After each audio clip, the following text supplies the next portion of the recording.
I hope you guys like my shirt. Brand new.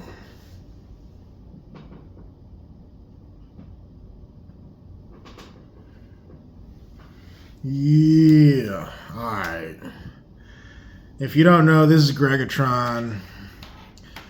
This video is about this. Yeah.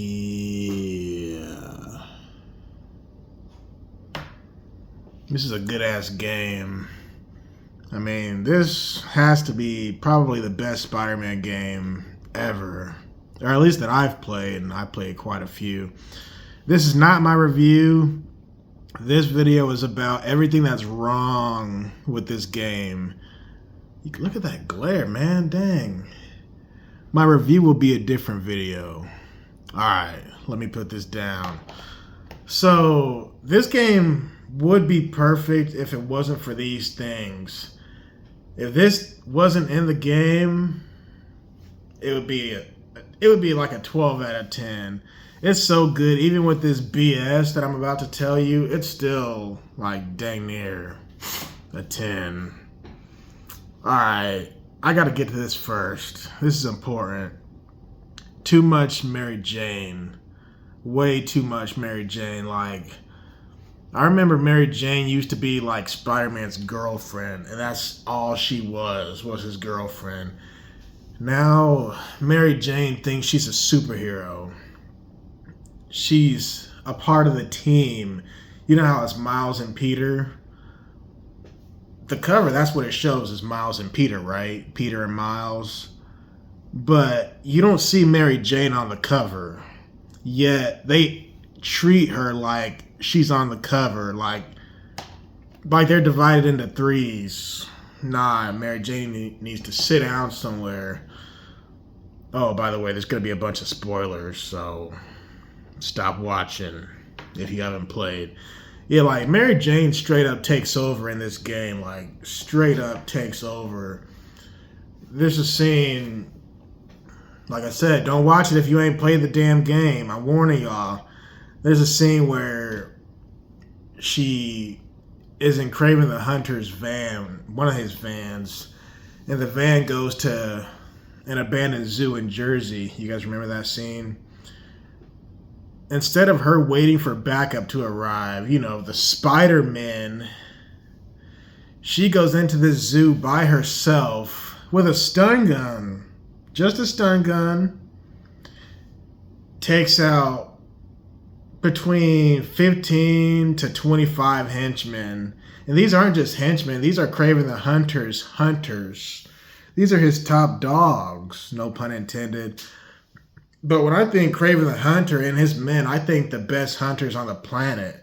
So anyway, she's going around trying to basically find a key to save Dr. Connors because the lizard had been kidnapped by Kraven. So how the hell is Mary Jane going around with a stun gun sneaking up on Kraven the Hunter's men like it's nothing? Like, they made her out to be Sam Fisher in this game, basically. And then she would have got away with it, too, had Kraven not showed up. So Kraven gets there, and he's like, nah, he's not going anywhere. But had he not been there at the zoo, she would have straight up saved Dr. Connors. Like, seriously? Like, how are y'all letting her get away with this? You know what I'm saying?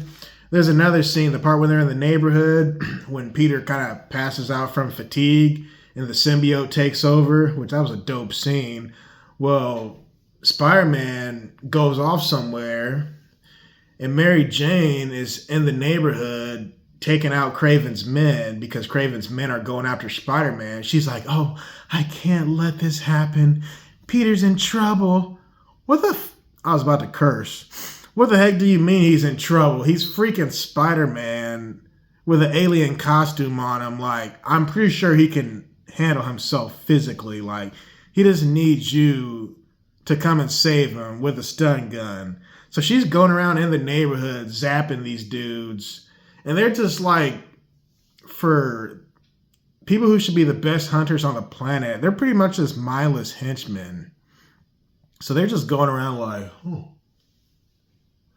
like kind of like the old school Spider-Man games where the security guard's walking around in the museum or whatever the building is, and he's just like, it's cold in here.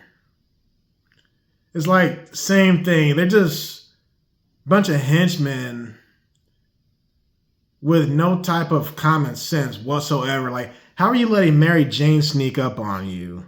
And again, I took out probably 15 guys with a stun gun.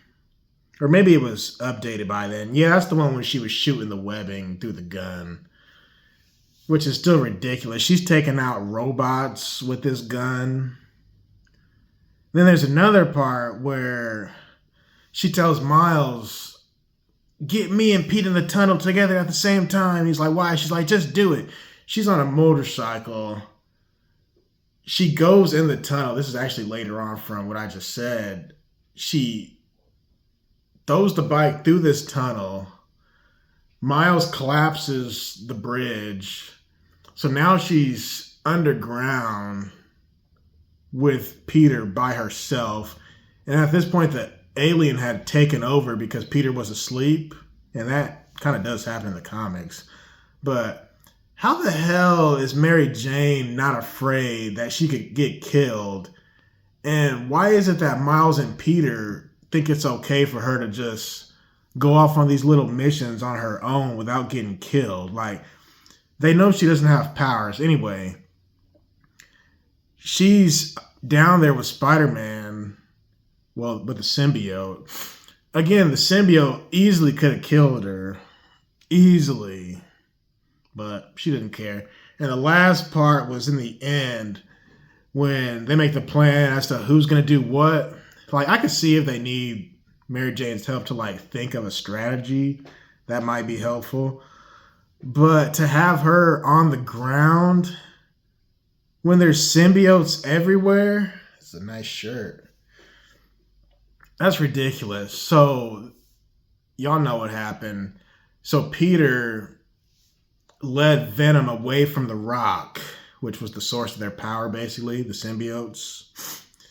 Miles was outside where the rock was, fighting off the symbiotes, whereas Mary Jane goes inside the tunnel to their base, their lair, their hideout. But it's like Miles could have did that by himself.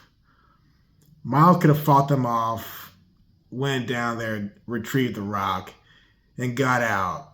And then there's a behemoth symbiote, or symbiote behemoth, whatever they call it. The big ass ones. He's down there, and somehow you managed to take him out as Mary Jane. So you're down there at their base, ground zero, symbiotes everywhere. She sneaks around with a stun gun or a web gun or whatever and takes out all these symbiotes. How does that make sense? Gets the rock with her bare hands. Like, how does she know that wouldn't corrupt her? How does she know that wouldn't destroy her flesh? Or anything could have happened. And it's like Peter and Miles, they sent her down there like there was nothing wrong. Like, she'll be all right. She ain't going to die. She has her helmet on. She's on her motorcycle. She'll be fine. Then after she retrieves the rock, she jumps on the motorcycle, dips out of there. And Miles is just swinging alongside her. They're getting chased by symbiotes. I'm like, this is ridiculous. Like, who does she think she is? She's not Black Cat. She's not Silver Sable. She's not Yuri. She's not Black Widow. She's just Mary Jane. Anyway, so they're running from all these symbiotes. And then she throws her motorcycle into some building. Then they get inside the building and Miles patches up. It's like she barely has a scratch on her. How is she still alive at this point? She's fighting Kraven's men. She's fighting symbiotes. Big symbiotes. Dangerous symbiotes. And somehow this makes sense. And then the whole part when she was screaming, that was actually pretty cool. But even then, she's upset that she wasn't like a bigger piece of the puzzle. Like, how much credit does Mary Jane want? Last time I checked, the game is called Spider-Man 2. It's not called Spider-Man and Mary Jane. Like, that was my gripe in the first game, doing those damn Mary Jane missions. I hated doing that because it slowed down the momentum. And it did that in this game too, but even worse. I just spent 10 minutes talking about Mary Jane. Okay, that's enough. Okay, the second thing that was wrong with this game was Black Cat. Black Cat served no purpose in this game whatsoever, except to tell us she's a lesbian. It's like, seriously? So they just threw her in there because she needed a tool from Doctor Strange that she had stolen, and then she told Miles, I need this. It basically can teleport you wherever you want if you think about it hard enough. So she tells Miles, I need this so I can go find my girlfriend in London. And when she said girlfriend, I just thought she meant, her friend, right? But then she said the word girlfriend again. I'm like, wait. Because back in the day, women used to say my girlfriend. That just meant her friend. But even Miles said, okay, go find your girlfriend. So even Miles is like playing along with it like, really? And if she did serve a purpose, it was just to show where the spider bots came from. They came from basically different universes. That's why every spider bot that you're seeking, they look different. But anyway, Black Cat was just awful. And since when is Black Cat a lesbian? Like, I understand this is a different universe. They can kind of pretty much do whatever they want, but it still doesn't make sense for this Black Cat because in the first game, she was like all over Peter, like she always is in every Spider-Man game. And then Black Cat had a son in the first game, and Peter thought he might be the father. So she's clearly straight, but now all of a sudden, Black Cat is a lesbian. They just threw that in there just for woke reasons. Speaking of woke, there's another scene where you're working on side missions and crime fighting and that sort of thing, and you help these kids on college campus. Well, one of the kids, I guess, was not morally straight, and he needed Miles to help him set up a sign or something to tell another boy, will you go to homecoming with me? Or I thought they were in college. Something, some dance, some event. And he needed Miles's help to tell him, hey, will a man go out with another man? It's like, why is this in a game that kids can play? It's only rated T. Like, y'all don't have to push this stuff on kids, and y'all don't have to push this stuff on us either. You know what I'm saying? Like, it's not like gay people and this and that. They're not gonna like feel more welcome just because y'all threw this in the game. Like, if you like Spider-Man, you like Spider-Man regardless of your race, age, sex, etc., sexual orientation. You're gonna play the game if you like the character. So you seeing this halfway through the game, you're not going to be like, wow, they made this for me. I'm so much more glad I bought this game because they're putting LGBTQ stuff in here. Like, no. If you're going to get the game, this is the third game, by the way. If you're going to get the game, you're already going to get the game. Y'all don't have to force this stuff on people. Oh, and I know they forced it too because after you help that kid out, he's like, appreciate it, Spider-Man. And Miles is like, no problem. Anything for love.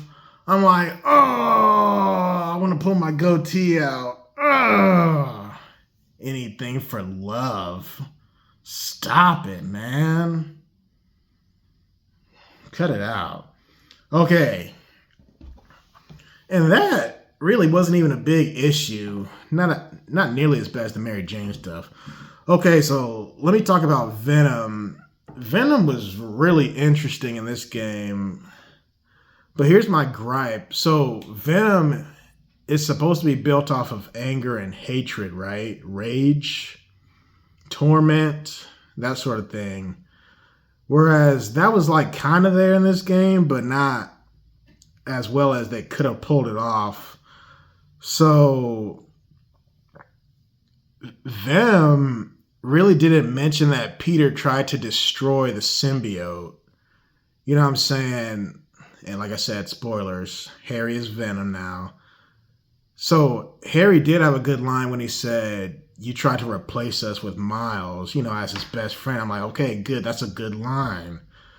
But he really didn't stress the fact that Peter was going to destroy the suit, knowing that Harry needed the suit to survive. So they kind of dropped the ball with that. Like, that would have been a good line. You know what I'm saying? Harry didn't have that much anger towards Peter. He wanted to work alongside with Peter instead of hate him. And if Peter essentially was going to let you die, and he's going to destroy the suit, and at one point he wanted to keep the suit for himself, why would you then want to turn around and work with him as far as healing the world goes? Like, Venom still could have quote-unquote healed the world without Peter's help doing it.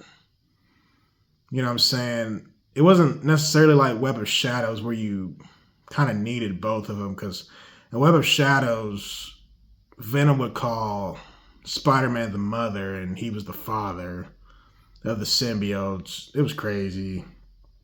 But anyway, yeah. But I have some good lines that Venom should have said. It should have been like, "You didn't want us to be whole again," because, Harry had the suit first before Peter. And he could have said, "You wanted to keep it for yourself." He could have said, "You tried to destroy us," meaning he wanted the suit destroyed.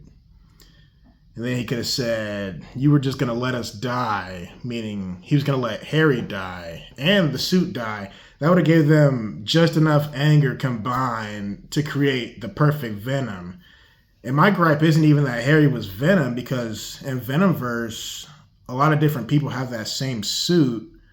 They just don't become Venom per se. You can only be Venom if you have that anger, that hatred. You know what I'm saying? But it was interesting in this, and this is not a gripe, but in this universe, the symbiote essentially was already Venom while Peter was wearing it, because you could hear the symbiote's head saying kill. You could hear Venom's voice essentially while Peter was wearing it. And then Peter said that would have became him had he continued to wear it. So basically, Venom was going to be born regardless of who the host was in this universe, which is extremely different. It didn't matter who the host was. It could have been... See, I thought Norman Osborn might be Venom in this story, but I had a good feeling it was going to be Harry, but I thought it could be Norman, but that's a different topic. Anyway, so that's everything that's wrong with this game. Black Cat had no purpose. Mary Jane,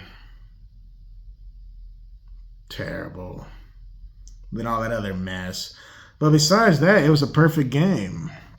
All right, peace.